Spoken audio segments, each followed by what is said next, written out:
so this is a picture of a marine biologist whose name is Ocean Ramsey. She's a woman swimming with a great white shark on the right. That is deep blue, which is the largest recorded great white in all of history. There's a little dolphin in the background there, and I imagine the dolphin back, girl, what are you doing? Like, go home, get out of there.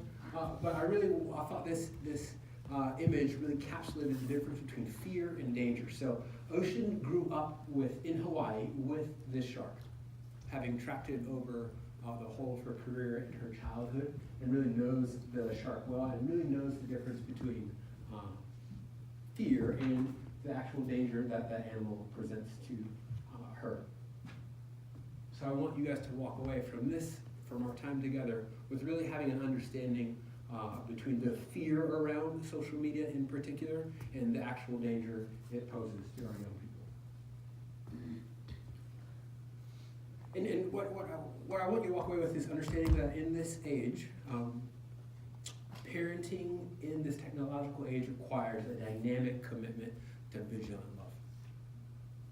And I say dynamic because just like the phone in my pocket, there are updates and new apps and new things happening all the time. And it's part of our responsibility to have some awareness about what's happening, whether it's TikTok or Instagram or whatever, or Snapchat.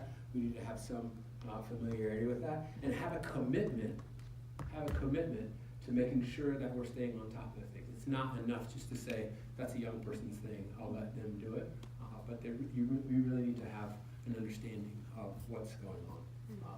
And just given the information age and the amount and access that all the way from top to all the way to teens that have access to information and images in particular, it requires a certain level of vigilance on our part. It's not enough just to let it go. In the days of finding a magazine under someone's desk or under someone's bed are very different than the access that young people in particular have these days. So just to give you a sense, right, so there's 7.53 billion people on the planet. It's a massive number. It's really hard to understand and wrap our minds around. I lived in China for 2.5 years, and that country has like 1.4 billion people, and that felt like a lot, but 7.5 is like mind-blowing. 4.44% of people, or billion people, have internet access, right? And 2.77 of those folks have access to social media. So when looking at the intersection of technology and young folks, a big chunk of the people that are on this planet are messing around on social media. So it's important that we have a functioning understanding of what's happening and how they're using these platforms.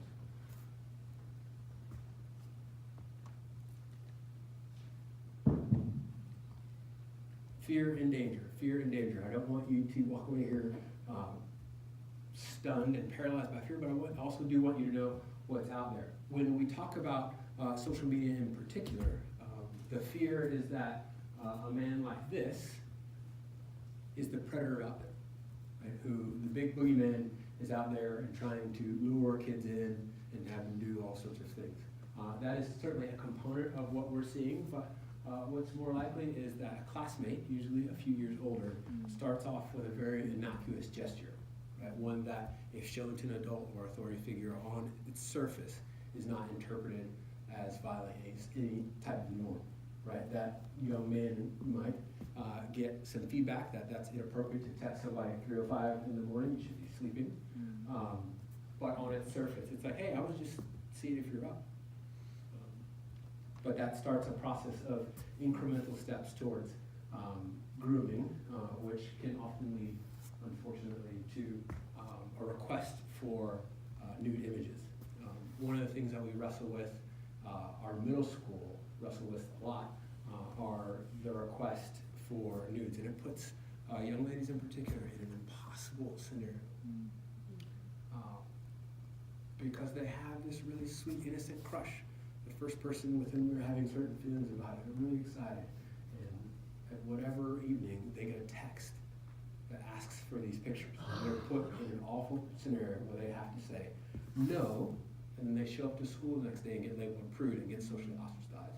Or they say yes, and then now their bodies are all over the school, and then they get labeled a slut. So it's literally impossible. They cannot win for losing. One of the things that we're seeing young ladies do in particular are harvesting and holding on to images of other young ladies and passing those around off as themselves, or taking a chunk of their body, but not, or a picture of their intimate parts without their face. And just real talk, before you give your student an iPhone or a smartphone or whatever, it's really important that you understand that if you have that phone, and if you possess that phone that has images of a minor, you're in possession of child pornography. So it's one of the things that we really want to make sure that parents understand, and understand that you're walking around with a felony in your hand. And it's something that should not be taken lightly. But again, going back to what we've been talking about all day, it's about conversations, it's about dynamism, it's about being in conversation with your young people and not assuming, right? To talk to us about what happens when you assume, but it's really about a relationship where you create a space in which you can discuss the pressures that they may be feeling. The other big one is Instagram, which is, we're seeing as less flagrant, but you should know that there's a thing called an Insta and a Finsta. Do y'all know about this? Okay, some people do. So Instagram is one version of your social media life in which you project, as Hannah has done on the left side, of having it all put together. She's with her girls, she's with her squad, she's doing her things. And that is likely to be externally facing. So that's sort of her public persona on the internet. But her Finsta is a much more vulnerable side of herself. And it's a much smaller group where she's more likely to share sort of intimate, funny, quirky parts of her life. All sorts of things happen on the Instas and Finstas, but I really want to make sure that you know, so you can ask, like, hey, show me your Finsta, and the kids are like, wait, how'd you know that? You can tell them that I told you. The other piece that we're seeing, and Emmy, you talked about it, a lot of what we're seeing from a school's perspective is a lot of the cyberbullying happens on Snapchat. And to be candid with you, I can't see a reason why students should have Snapchat. It's fun, can be a tool that's used, but just the way that Snapchat happens is that if Savannah sends, or she receives a text or a message on Snapchat, if she takes that screenshot, she's again put in this impossible scenario where she has that image and now is a snitch and will be socially ostracized. And the person who sent that text or that image can erase it. So once I get the feedback that what I sent to you was screen captured, I can go back into Snapchat and delete any evidence. So it's a really hard thing for schools to police, because accusation comes, this person is bullying me, I want to help, I want to jump in, pop a bear, make sure it goes away, and then there's no actual evidence, so then it becomes this word against that word. So Snapchat is difficult from our end and from parenting to really manage. So before you go ahead and make that step, I would really slow down and make sure that that's going to work for your family.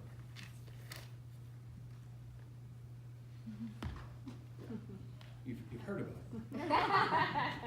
it. So before I like shoot on people or like floss, I can do it.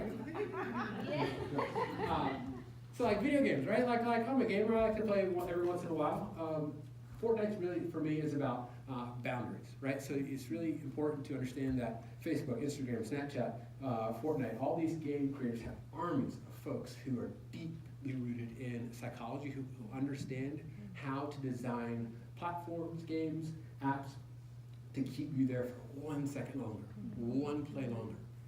And we're seeing what that does to students' brains, where it rewires them, and it does make them addicted to the brain chemical, right? So the dopamine hit that they do get when they play here. One way that we have found, school is stressful, it's hard, we put a lot of pressure on them, but we give them 30 minutes from 3 to 3:30 to play on the video games, right?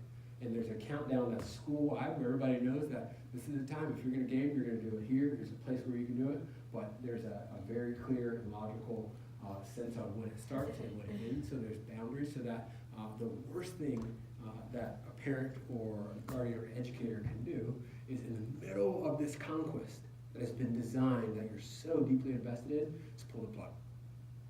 right? So we don't want to create that friction with our young people, but we certainly want to create really bright boundaries around what they can and cannot do and when they can and cannot do participate in those activities.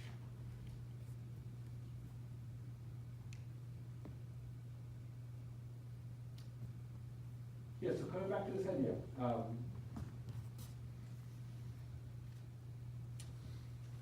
I want you to walk away understanding that this, as I said, it's a lot of work. You can do it. You're doing a fantastic job. I want you to be aware of the things, the major 4 things that are happening in terms of the nude images, the Instagram, the Snapchat, and some of the video games. But you can do it. It just requires asking the first question and engaging with your young folks. All right, here's the fun part. I'm going to give you 2 phrases and 1 challenge. So you're going to repeat after me. So say it with me. If they're important to you, they're important to me. If they're important to you, they're important to me. Right, so all the time, somebody will come to my office and they will say, Mr. Brooks, XYZ happened. And I will say, you can't do that.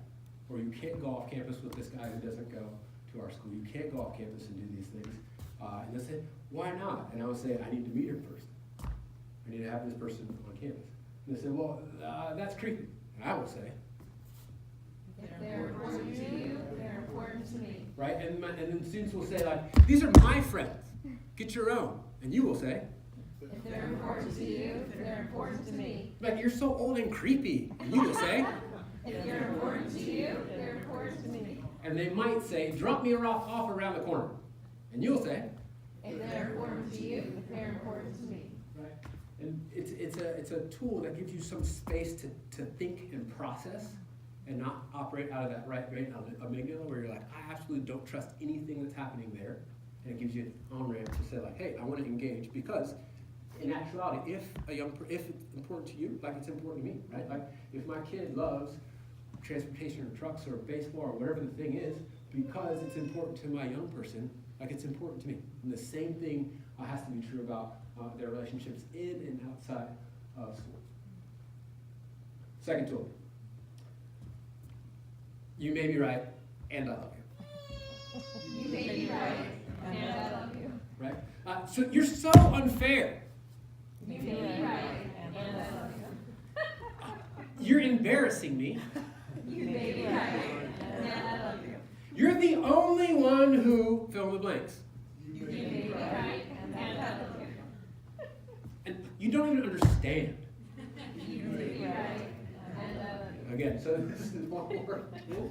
I use it all the time, right? Because most of the time when I get interrupted with chaos, I'm like deep in work, and then somebody comes in, and I'm like, you might be right, but I love you, sit down, I'll talk to you in a second. And it actually gives me time to regulate my emotions, to regulate my resentment from getting pulled out of my work to deal with this issue, so that I can meet them where they are and then match and actually help them solve the problem. And then the last piece, and this is likely the most challenging for us all. We're starting young. We have a 23-month-year-old and a 9-month-old. But at 9 o'clock, everybody's devices go into a charging station that is that's in the living room. So like, I don't even get to have a phone in my bedroom. There's no reason that with the access that they have, there's no reason, I can't have a solid reason why a young person would be in a room alone at 3 o'clock in the morning with their device, right? If we're talking about homework, let's do it at the big table where you can spread out with all the things that you need in the middle of our living room, right? Or let's go to the library, let's go to a place where we do homework, but our brain wiring does not allow us to both relax and sleep and work in the same actual space. So to say like, I'm actually more comfortable doing my homework on my bed, like that's actually not really supported by anything other than like your opinion right now. So we're gonna do the homework in home out at the kitchen table, and like you can sit on the couch and be on social media. You can sit on the couch and do Fortnite, but you cannot take access to 4.4 billion people into your room alone where I have to like figure it out, right? And think about, right? Like think about this word picture. in your kitchen making dinner. Your team comes up, goes into their room, and then door opens up, and 7 just random people walk past you, don't even say hi, and then go up to the room. And they come out, and then another 7 random people come out. Like, if that wouldn't happen in your actual physical space, why would we let it happen on the phone? Right? Like, we just wouldn't allow that sort of access in our actual physical homes, so we should not allow that access in our technological and digital spaces. And it's well documented, and students are, I'm proud of them, they're really starting to understand that what you do or don't do on the internet lasts for a long time. And students are really, really attuned to this. I think it's one of the things around the technological debate that we've gotten right, where they understand the longevity of the internet. But again, there's a longevity to the internet, so if you make one mistake, it's going to be on there for a while. It'll cost you a lot of money to get it scrubbed.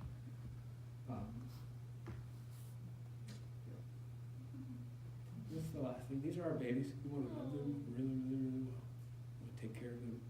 We want to steward and shepherd them into the next phase of their lives. So, just want to leave you with that.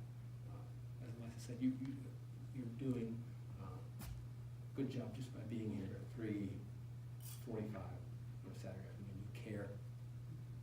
You care. And that is to be applauded. Thank you for your time. I really appreciate it.